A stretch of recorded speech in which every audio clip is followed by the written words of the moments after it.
The city of Navara had once been full of life, but now it was silent and broken. A strange virus had turned most of its people into bloodthirsty zombies. Burned cars blocked the streets, buildings crumbled, and the air smelled of smoke and death. In a tall apartment building, a young man named Arian was hiding. For weeks, he had survived on the little food and water he had left, but now his supplies were almost gone. He hardly dared to move, for outside his window, the city swarmed with the infected. One night, a blind zombie stumbled into his apartment. Pressed against the wall, Arian held his breath until the creature wandered away. That night, he realized he couldn't survive like this forever. Days later, when his hope was nearly gone, he saw a red flash of light from the building across the street. Someone was signaling. Another human was alive. The survivor was a young woman named Syra, also hiding alone. At first, they waved signs from their windows, but soon they found phones that still worked. Hearing each other's voices gave them courage. For the first time in months, Arian smiled. They struggled with food. Syra tried lowering supplies with a rope, but it failed. Then, Arian used his small drone, and together they managed to exchange food and medicine. But danger was never far. One day, zombies climbed up towards Syra's balcony. She was grabbed and nearly dragged down,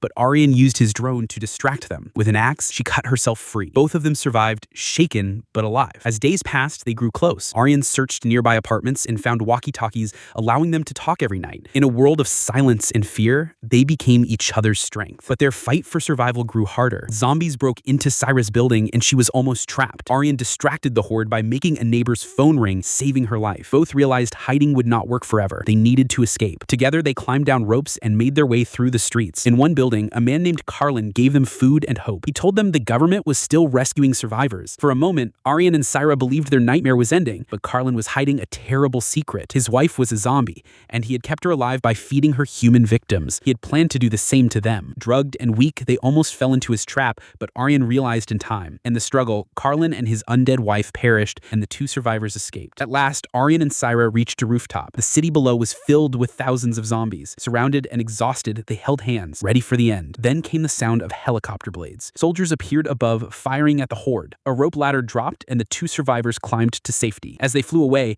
they looked down at the ruined city of Navara. After all the hunger, fear, and betrayal, they had finally survived.